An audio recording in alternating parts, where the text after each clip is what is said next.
Bienvenue dans le débat de France 24. À tous, .TES devrais-je ajouter, car aujourd'hui, nous allons débattre de l'écriture inclusive, cette manière d'écrire le français en incluant systématiquement masculin et féminin pour la forme neutre, y compris au pluriel lorsque l'on désigne un groupe. L'écriture inclusive doit permettre d'abolir les stéréotypes sexistes, c'est l'argument du moins de ses promoteurs, notamment parmi les féministes.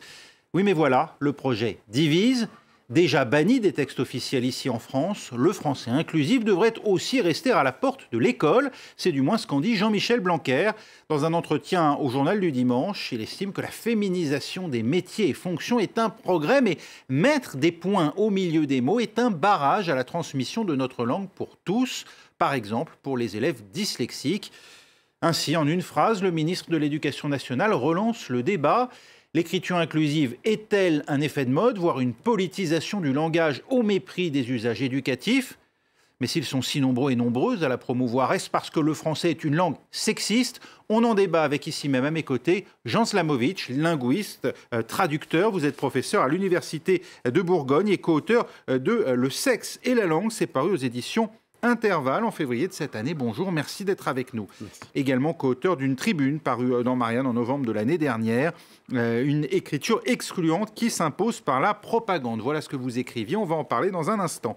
Face à vous, Éliane Viennot, historienne, professeure émérite à l'Université de Saint-Étienne en littérature de la Renaissance. Bonjour Éliane Viennot. Bonjour. Je vais vous demander tout de suite à vous, puisque c'est l'argument du ministre, l'écriture inclusive favorise-t-elle ou non la dyslexie, comme l'affirme le ministre de l'Éducation nationale? Eh bien, tout dépend de ce qu'on entend par écriture inclusive. Et pour l'instant, j'attends les définitions, aussi bien pour ce qui devrait être soi-disant interdit que pour le reste. Pour l'instant, c'est très flou. Alors, il faut savoir qu'on parle quand même d'une manière d'écrire, mais qui ne peut pas se lire telle qu'elle à voix haute. Bien sûr, si on parle du point médian, qui n'est qu'un détail dans l'écriture inclusive ou le langage non sexiste, effectivement, ça ne se prononce pas puisque ce n'est qu'une abréviation. C'est un peu comme quand on dit monsieur, quand on écrit monsieur, on peut l'écrire soit en toutes lettres, soit avec un point, M majuscule point, ou MR. Et bien entendu, ça ne se dit pas, ce n'est fait que pour l'écrit. Donc le point médian, avant le point médian, on a eu des traits d'union, des parenthèses, des E entre parenthèses, qui ne nous satisfaisaient pas. Bien entendu, ce n'était pas fait pour l'oral non plus, c'était fait pour l'écrit. Et oui. Voilà, donc ce n'est que cela aujourd'hui, le point médian. On peut très bien s'en passer. Oui, mais juste, on peut s'en passer, dites-vous. Ça veut dire qu'on peut enseigner l'écriture inclusive sans passer par le point médian, c'est-à-dire en gros les agriculteurs pointrices, les auteurs pointrices qui rendent effectivement très difficile pour des enfants, on l'imagine, l'apprentissage de ces termes. Alors moi personnellement, je n'écris pas les agriculteurs pointrices.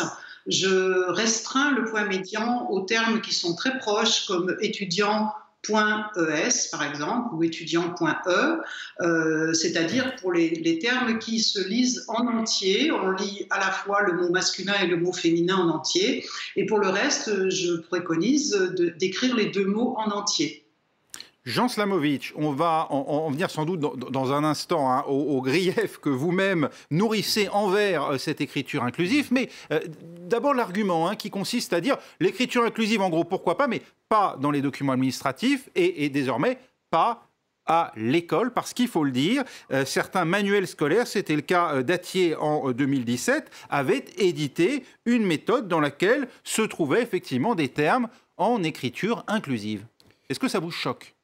Bon, ce n'est pas une question de choquer, c'est juste que l'écriture inclusive ne répond à aucune logique linguistique ou graphique. De fait, on n'a pas besoin pour exprimer le féminin ou le masculin de passer par ce genre de graphie. Ça, c'est pour le principe, mais pour la transmission de la langue, puisqu'il s'agit bien de ça, l'apprentissage par les enfants. Et on en viendra effectivement au principe lui-même. La première fois qu'on fait une réforme de la langue qui complexifie la langue et qui en plus, au lieu de simplifier la graphie, va la rendre imprononçable. Or, c'est un principe, effectivement, tout de même, que les choses soient prononçables. Parce que les enfants ou les personnes, d'ailleurs, dyslexiques, ont du mal, effectivement, déjà, à lire les termes tels qu'ils sont écrits. Donc là, on crée des entraves supplémentaires. Et il n'y a même pas besoin de dyslexie. Hein. Si vous n'êtes peut-être pas corrigé de copie récemment, mais moi je peux vous dire que la maîtrise du système orthographique est un problème en soi. Donc penser qu'une réforme aussi complexifiante puisse être praticable, c'est une vue de l'esprit. Je signale d'ailleurs que les gens qui la pratiquent très mal. En général, les 3 premières lignes du texte, ils utilisent l'écriture inclusive et ensuite ils l'abandonnent parce qu'elle ne repose de toute manière sur aucune règle claire. Parce qu'elle est fondamentalement... ce ne sont pas des règles qui reflètent une réalité de la langue. C'est une projection militante. L'écriture inclusive consiste donc à féminiser les mots en plaçant entre les points milieu la terminaison du féminin. Éliane Viennot, en quoi est-ce nécessaire? En quoi est-ce surtout abolir les stéréotypes de genre?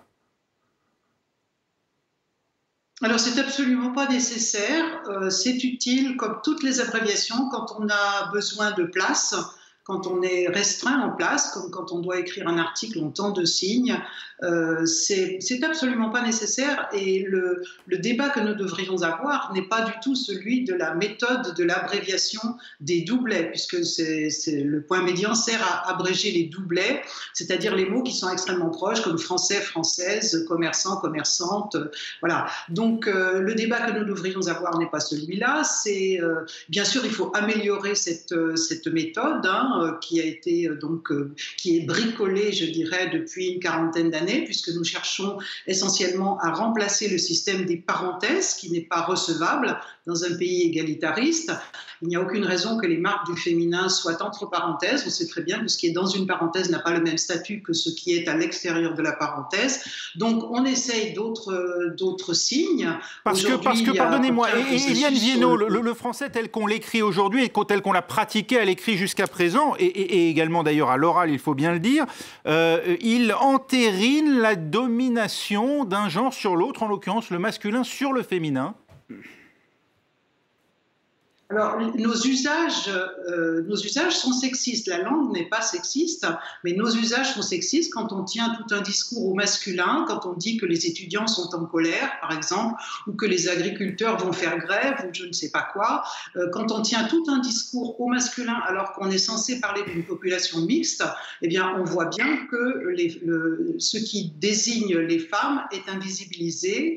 Et de la même façon, lorsqu'on enseigne cette règle et lorsqu'on applique cette règle du masculin qui l'emporte sur le féminin, eh bien, on dit quelque chose qui n'a rien à voir avec la linguistique. On parle c'est un ordre idéologique, c'est un ordre politique dont on parle. Le français sait très bien faire autrement. Nos ancêtres savaient faire autrement. Racine n'écrivait pas comme cela. Montaigne non plus. Donc, il s'agit simplement, enfin, dans l'idée de beaucoup de progressistes, il s'agit de faire, comment dirais-je, de remplacer ces usages sexistes de la langue, oui, qui invisibilisent les femmes ou qui les montrent que le féminin est dominé par une langue plus égalitaire. C'est tout. Vous dites, Éliane Viennot, pardonnez-moi, Éliane Viennot, vous dites, pour qu'on vous comprenne bien, cette masculinisation du langage, elle n'a pas toujours eu cours dans la langue française. Non, on la repère très bien. Alors, la langue n'a jamais été complètement égalitaire parce que la langue est une pratique sociale et que nous n'avons jamais vécu dans un pays non sexiste. Oui, mais de quand datez-vous la rupture ? Mais en tout cas,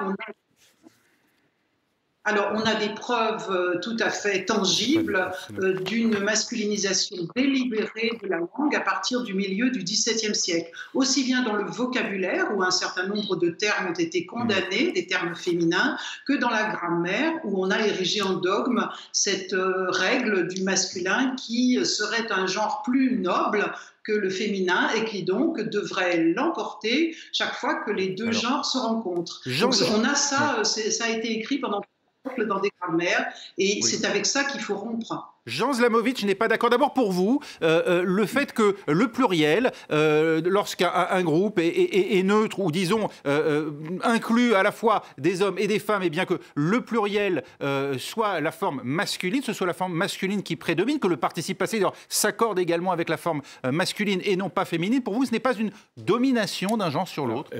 On n'a vraiment pas le temps, mais tout ça, ça repose sur, je crois qu'il faudrait corriger absolument chaque mot que Mme Viennot a dit, le pluriel pluriel, c'est quoi le pluriel? Quand je dis une phrase « quand on est con, on est con », à votre avis, ça renvoie une pluralité, une unicité, ça exclut les femmes? Vous croyez vraiment qu'on peut exclure les femmes de propos génériques? Quand on dit les étudiants, bien sûr que ça inclut les étudiantes. Il n'y a que les militants pour avoir cette interprétation politique de la langue. C'est-à-dire que ça contrevient absolument à toute intuition linguistique de tous les locuteurs et qu'on invente comme ça... C'est bien la forme masculine, pardonnez-moi, grammaticalement, c'est bien de la forme masculine qu'on parle. Oui, mais masculin pour la langue, ça n'est pas... Vous confondez le sens des mots. Quand je dis pluriel, le pluriel ou le singulier, le masculin ou le féminin, on parle de signes linguistiques, pas de personnes. Et tant que les inclusivistes feront semblant de ne pas le comprendre, quand je dis tout le monde est venu, tout le monde, c'est une pluralité de personnes. Pourtant, c'est au singulier. Et la langue, ça ne marche pas comme les militants croient qu'elle fonctionne. Et donc, non mais il faut... Pardonnez-moi, parce qu'on est sur une chaîne internationale. Ceux qui nous regardent de l'étranger, le français est la seule langue à employer le masculin pour le neutre, mais la forme masculine pour le neutre. Masculin et féminin ne désignent pas des sexes, ça désigne des genres de mots. Alors le genre de mots, le genre masculin est dominant uniquement dans le français. Mais il n'y a pas de domination. Tout ça, c'est un vocabulaire politique qui n'a rien à voir avec les faits grammaticaux. Il y a des langues qui ont 15 genres. Alors il l'emporte au pluriel, uniquement en français? Il y a des langues qui ont 15 genres, il y a des langues qui ont un neutre. L'anglais a une forme neutre. Par définition. Oui, et on l'accuse aussi d'être sexiste, vous inquiétez pas. Croire que les langues qui n'ont pas de genre, par exemple, parce qu'il y a des langues avec beaucoup de genres, il y a des langues aussi sans genre. Est-ce que vous croyez que leur organisation sociale, elle est fondée là-dessus? Non, ça c'est une croyance totalement sectaire. Imaginez qu'il y a un lien entre une organisation grammaticale de signes linguistiques et l'organisation sociale, c'est quelque chose qui est réfuté par les sciences du langage. C'est un principe qui n'est pas acceptable, qui est propagé par des militants qui veulent à tout prix voir des injustices à corriger. Mais ça n'est pas comme ça que fonctionne la langue. Il faut bien le comprendre. Il y a des faits objectifs établis par la science linguistique depuis un siècle. Si on met de côté l'intention et le lien avec l'organisation sociale, qu'on s'en tient simplement à la forme de la langue, est-ce que le français est le seul dans lequel, disons, la forme masculine est le mode traditionnel d'écriture pour un groupe au pluriel? Voilà. Alors, quand on tient à appeler ça masculin et féminin, il suffirait d'appeler ces formes 1 et 2, ou formes A et B, ou blip et blop, appelez ça comme vous voulez. C'est juste que la plupart des langues fonctionnent avec une forme non marquée, générique. Masculine, voilà, on peut l'appeler un ou deux. Mais oui, mais c'est justement ça le biais, c'est que si vous l'appelez Z, il n'y a plus d'argument. Toutes les langues fonctionnent sur des oppositions qui permettent de regrouper des genres de mots, et non pas des genres de personnes.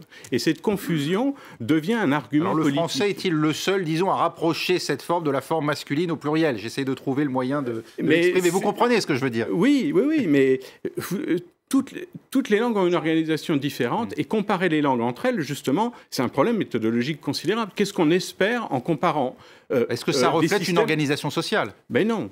Le déterminisme linguistique, c'est une croyance qui est éliminée des sciences du langage depuis des décennies. Croire justement que parce qu'on a un système grammatical, eh bien, on va avoir des préjugés, des stéréotypes, etc., c'est faux. Ça n'est pas comme ça que fonctionne. Sinon, imaginez, ça voudrait dire que vous êtes déterminé par la langue, que c'est la langue qui pense à votre place. C'est ce que disent un certain nombre de personnes, et on l'imagine. Je crois que le français tel qu'il existe n'a jamais empêché Simone de Beauvoir d'être féministe. Ce n'est pas votre... Oui, peut-être parce qu'elle a pensé contre cette langue. Eliane Viennot, quel est votre avis? Rien dire. Je pense qu'on mélange un peu tout dans ce qui vient d'être dit. On parle. Notre problème n'est pas la domination du soulier sur la chaussure. Notre problème, c'est l'expression lorsqu'on parle des personnes.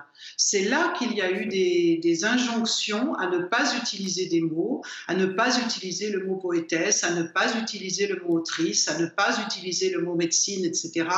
Et effectivement, il y a des interventions interventions qui ont été faites qui visent à invisibiliser les femmes. Si le général de Gaulle commençait ses discours à la nation en disant « Françaises, Français », c'est parce qu'il lui semblait qu'il fallait aussi s'adresser aux Françaises. Que les Français, ça ne suffisait pas. Il se trouve que c'est le premier président qui ait voulu être élu au suffrage universel. Il fallait peut-être un tout petit peu s'adresser très rapidement sur la féminisation des titres et des professions, parce que c'est là-dessus que s'exprime Éliane Viennot. Invisibiliser, c'est une métaphore, ça ne veut rien dire pour la grammaire, ça n'est pas une opération linguistique, ça ne fait pas partie du vocabulaire scientifique. Enfin, les titres et les professions, autrice... Oui, bon, il y a 5 mots comme ça ne fait pas un système. Le système de la langue. Mais est-ce qu'il faut les employer, d'après vous ? Ça, c'est l'usage qui décide. Il y a des mots qui étaient au féminin. Madame Viennot parle de mots qu'on aurait forcé comme ça à devenir masculin. Et il y a l'inverse aussi. Il y a des mots qui étaient masculins qui sont devenus féminins.